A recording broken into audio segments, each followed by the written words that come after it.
Hey, what's up, guys? Internet. uh, this is Theory, bringing you guys a new tutorial, and what I'm gonna go through with Hydro are the fundamental concepts of animation. Uh-huh. And the first one I'm going through is probably the most basic one that I could talk about. There's not really much to it besides squashing and stretching, which is what it's called. Um, it's one of the most basic one because it's pretty basic. All you do is stretch and squash stuff to make things look more lively, in my opinion.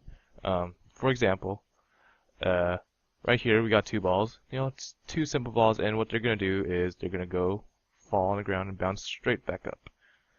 And as you can see, there are two different versions. The one on the left is just a static circle, while the other one is changing. It's dynamic, you know. Look at this. It's stretching as it falls, and right when it hits the ground, it squashes and all that good stuff.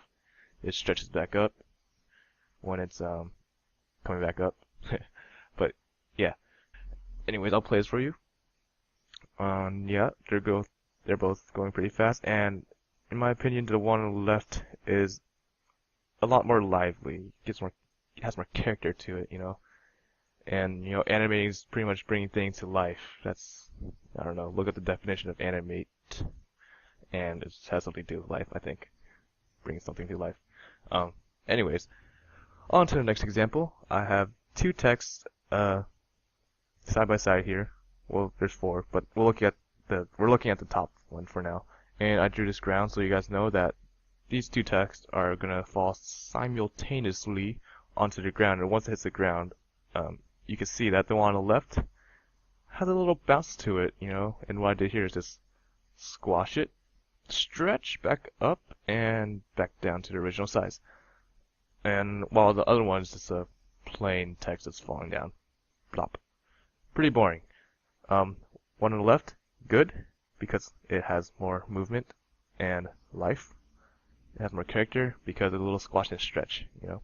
The one on the bottom, these two on the bottom, we can see that I sort of applied the same concept to it, except what I did here, instead of squashing it horizontally, or no, vertically, and I instead stretched it and squashed it by just resizing the whole thing. And that also gave it a little character, you know. It's kind of like bouncy, you know. It's like, it's a party, you know. And I'll play this for you guys. As you can see, I feel like the one on the left, right, are more preferably attractive, while the ones on the right are just plain and boring. And I hope you guys can agree with me on that. I can't talk today for some reason. But yeah, anyways, next, next example. I did a little stick figure punch, which is probably what you guys are going to be doing. Assuming my audience is stick page. Let's see. So from here, this stick figure on the right just goes wham. Just hits the sky super hard, and I just moved a whole bunch of frames. Anyways, new layer. I'm going to take this red brush tool to show you guys exactly what I'm doing here. As you see, the frame here. Go back a frame. You can see that his body is just relatively, you know, that size. Let's call this a unit. No, I was kidding. I'm not going into like math. This is a visual thing. Look, his body is that long at this frame, and once he gets punched, it pretty much doubled its length. And what I did here is just simply stretch his back to show the force of this guy's punch this way. It's gonna hurt. It stretches his body. It doesn't really happen in real life, but you know, it shows exaggeration, and it just adds so much more to your animation. Honestly, it's probably one of the most important things to give like a very stylistic and lively animation. As you see, I continue to stretch his body throughout this whole flying motion. Even this part, this is like drastically different from the beginning. You look at this, and you look at this guy, like, whoa. Like went through puberty or something. But yeah, I even stretched his arms just to show like this this movement to the side, and then he hits the wall. At this point, I thought that his body should probably, squash back down to a regular size and make it seem a little bit more realistic. As you see, it's not as long as before.